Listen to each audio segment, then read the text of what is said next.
성경이 말한다. 질문과 대답 시간입니다. 고 이병철 삼성그룹 회장이 임종전에 남긴 신과 신앙에 관한 24가지 질문에 대한 성경적인 답변을 드리고 있습니다. 오늘은 그 12번째 시간인데요. 질문은 11번째입니다. 종교의 종류와 특징은 무엇인가?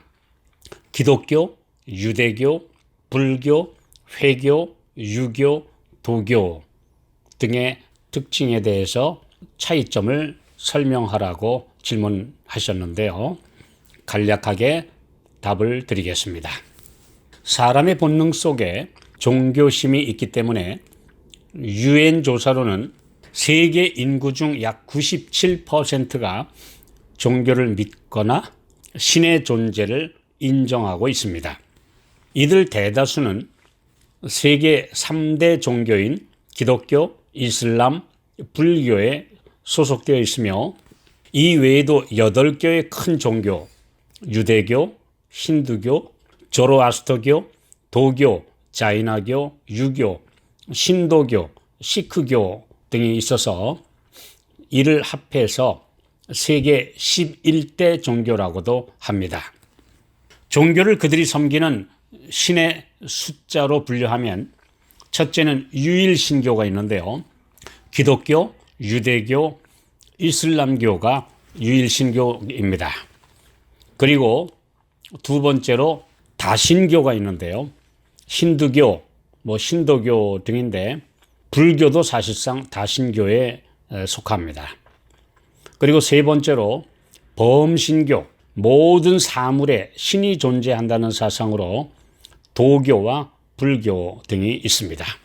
이 중에 문화나 언어를 초월한 분포나 규모로 보면 세계적인 종교는 기독교, 이슬람, 불교입니다. 질문에 명기한 유교와 도교 등 중국에서 시작된 종교의 경우 신앙이라기보다는 도덕 사상과 철학이라고 보는 것이 맞을 것 같습니다. 종교란 불멸의 존재인 절대자를 의지하고 이생과 내세까지 의지하는 것인데 현세에서의 삶에 국한된 가르침은 신앙의 영역이 사실상 아니기 때문입니다. 다른 종교를 폄하할 의도는 없으나 이는 객관적인 사실입니다. 예를 들어 유교의 창시자인 공자가 72세에 임종을 앞두고 제자인 자공이 스승님은 사람의 도리에 대해 가르쳐 주셨는데 돌아가신 후에는 어찌 되시는 겁니까? 라고 질문하자 공자는 내가 산 사람의 일도 다 깨치지 못했는데 죽은 후의 일을 어찌 알겠느냐? 라고 대답했습니다.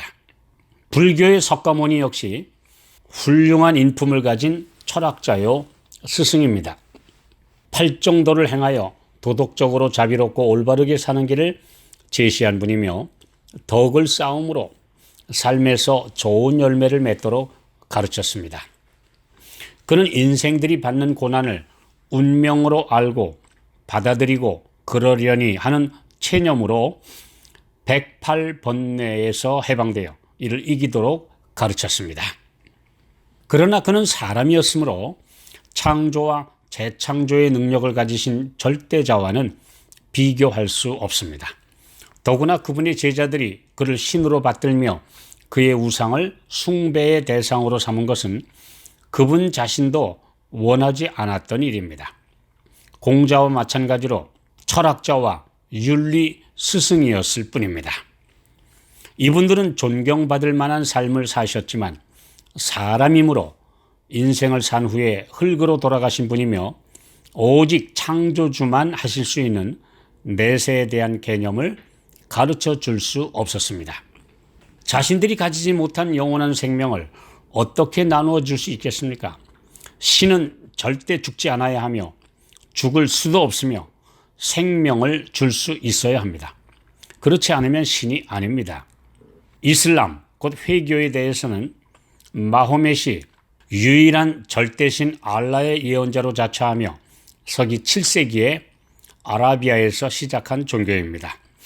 기독교의 성경에서 모세 오경을 경전으로 인정하며 아브라함과 모세, 예수, 마호멧을 4대 예언자로 받들며 마호멧을 마지막 예언자로 가장 추종합니다.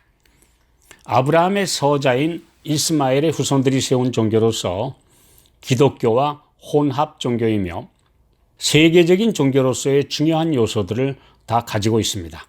사실상 전 세계에서 기독교와 맞서는 유사 종교라 할 수 있습니다. 그러나 그들의 가르침과 세계 정복을 위한 전쟁과 테러, 알라신을 위해 죽으면 미녀들과 많은 종들을 거느리고 쾌락을 누리는 상급을 받는다는 물질주의요, 관념주의적 내세관은 기복신앙의 정점이라 할 수 있을 정도입니다. 그들의 호전성과 과격한 태도, 정치를 지배하는 종교 권력 등에서 성경의 가르침과는 정반대되는 내용입니다. 성경을 중심으로 같은 뿌리에서 나온 세 갈래 신앙단체인 유대교, 가톨릭, 개신교회 등을 살펴보면 이들이 예수 그리스도의 초림 이전까지는 하나였습니다. 인류의 시조인 아담부터 하나님을 믿는 참신앙은 한 계보로 이어져 오면서 하나님께서는 점차 우상 숭배가 세상을 덮어오는 것을 막아내고 그분의 십계명과 참된 신앙을 보존할 택한 민족의 조상으로 아브라함을 부르셨습니다. 그 아브라함의 자손들 중에서도 정통 신앙에서 떨어져 나간 자손들을 제외하고 이스라엘 민족이 이집트의 노예에서 벗어나 가나안으로 가서 국가를 세웠고 이중 유대 나라가 예수 그리스도의 시대까지 이 신앙을 보존했습니다. 그러나 유대인들은 예수를 구세주로 인정하지 않고 거절함으로 그 이후에는 유대교라 불리게 되었습니다. 구약의 모든 예언과 표상이 성취된 신약 시대를 끝까지 부인하고 새롭게 된 그리스도교, 즉 기독교와 분리된 채 오늘날까지 자신들이 택한 민족이라는 우월감과 옛 전통을 고집하고 있는 것이 바로 유대교입니다. 유대인들의 거절과 박해로 예수님의 제자들을 기초로 설립된 기독교는 이후 세계적인 종교로 성장했습니다. 기독교는 짧은 시간 동안에 세계를 지배하던 로마 제국의 혹독한 핍박 중에서도 복음으로 사람들의 마음을 점령했고 컨스탄틴 황제가 기독교를 공인하고 기독교로 개종함으로 서기 4세기에는 로마의 국교가 되었습니다.